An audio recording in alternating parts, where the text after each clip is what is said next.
Hello, आप सभी को जोहार। आप सभी माता पिता और भगवान की कृपा से स्वस्थ होंगे। आज हम लोग जी साइंस में कुछ इंपॉर्टेंट टॉपिक पढ़ने वाले हैं, ठीक है। वीडियो अंत तक जरूर देखें। चलिए क्वेश्चन की तरफ चलते हैं।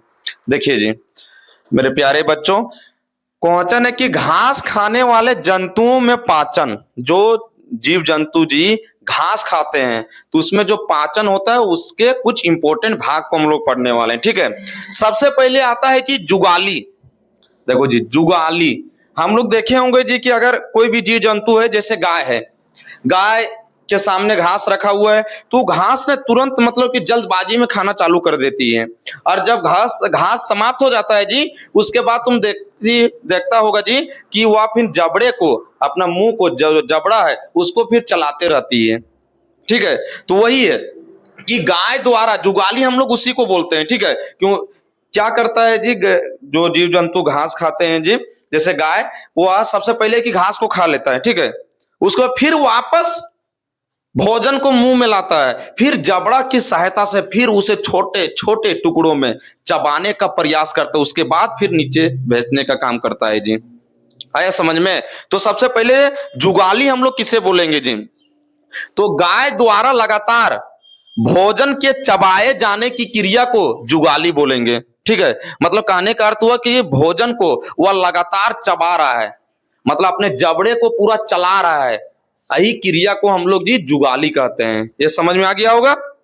अगला टॉपिक आमाशय। हम लोग तो भी जानते हैं जी कि हम लोग में है कि सबसे पहले है कि मुख या मुख गुहा में दांत, जीभ, ये सब का, फिर ग्रास नली, फिर ग्रास नली के बाद आमाशय में भोजन जाता है, ठीक है। उसी प्रकार जीव जंतु में जी, तो उसमें थोड़ा सा अलग हो जाता है घास खाने वाले जीव जंतु जी। इसमें आमाशय को ने 4 भागों में डिवाइड कर दिया गया है। तो क्वेश्चन पूछा जाता है जी कि घास खाने वाले जीव जंतुओं के आमाशय को कितने भागों में डिवाइड कर दिया गया है? तो 4 भागों में डिवाइड कर दिया गया है, ठीक है। अब इसमें कि चारों कछों का हमें नाम याद रखना पड़ेगा जी।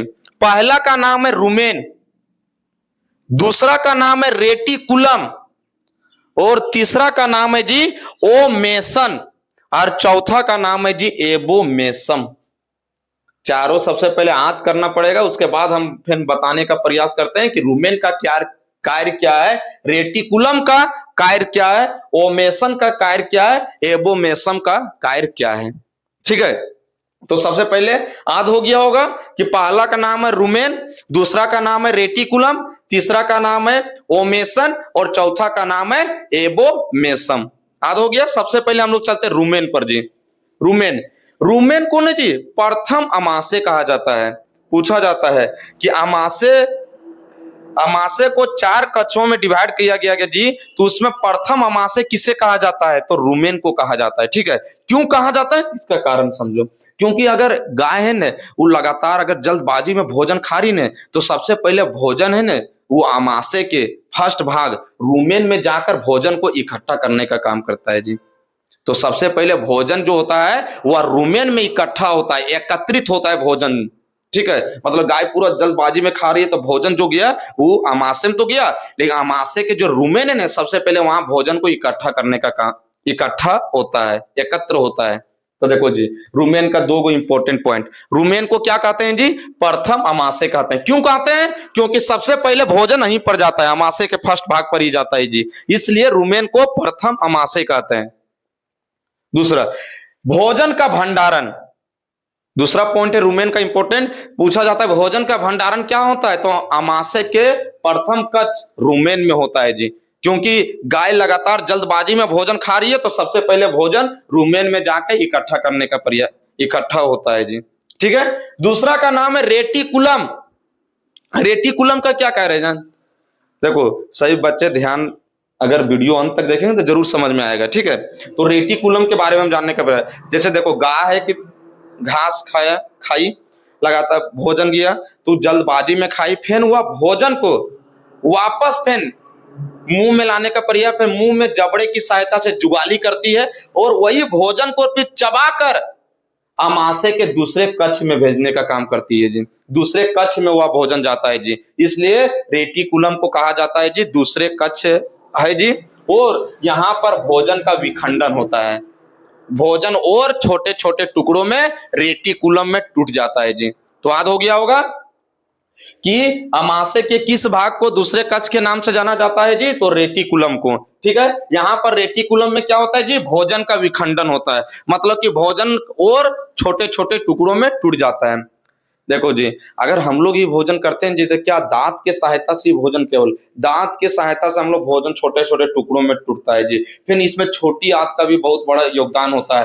अमाशय में हाइड्रोक्लोरिक अम्ल भी पाया जाता है जी, उसका भी सबसे बड़ा योगदान होता है जी। तब भोजन धीरे धीरे छोटे छोटे और विखंडित होने का प्रयास करता है जी। उसी प्रकार है इसमें जीव जंतु में जी, कि इसमें है कि केवल है कि सबसे पहले दांत के द्वारा चबाया गया, ऐसा बात थोड़ी है कि जुगाली किया गया तो भोजन पूरा महीन भागों में टूट गया होगा उससे, नहीं, ऐसा बात नहीं है। ठीक है, और सबसे पहले जुगाली किया गया, भोजन विखंडन हुआ, टूटा।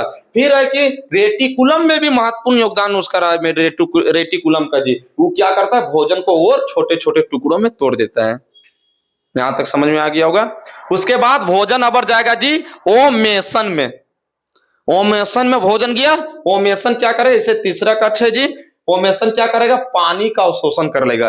भोजन में जो भी पानी रहेगा ना जी, उसको खींच लेता है, मतलब अवशोषण करने का प्रयास करता है। तो याद हो गया होगा, ओमेसन क्या करता है जी, पानी का अवशोषण करता है। जिसके बाद एबोमेसम, एबोमेसम जी क्या करता है जी, इसमें एगो एंजाइम पाया जाता है। अमाशय में जहाँ एबोमेसम रहता है ना, वहां पर एगो एंजाइम पाया जाता है, जैसे सेलुलोज शायद एक एंजाइम पाया जाता है। ठीक है, ये क्या करता है जी, भोजन को ने पाचन करने का काम करता है और भोजन को ने पचाने का काम करता है, एबोमेसम। तो ये सभी पॉइंट तुम लोग को समझ में जरूर आ गया होगा। ठीक है, अगर ध्यान से सुना हो मेरी बातों को, तो अगर किसी प्रकार का दिक्कत हो तो कमेंट में जरूर लिखें, और अपना एक छोटा भाई समझकर हमें भी सपोर्ट जरूर करें। और मेरे चैनल में नए हैं तो सब्सक्राइब भी जरूर करें, और दोस्तों के साथ शेयर करना नहीं भूलें। जय हिंद।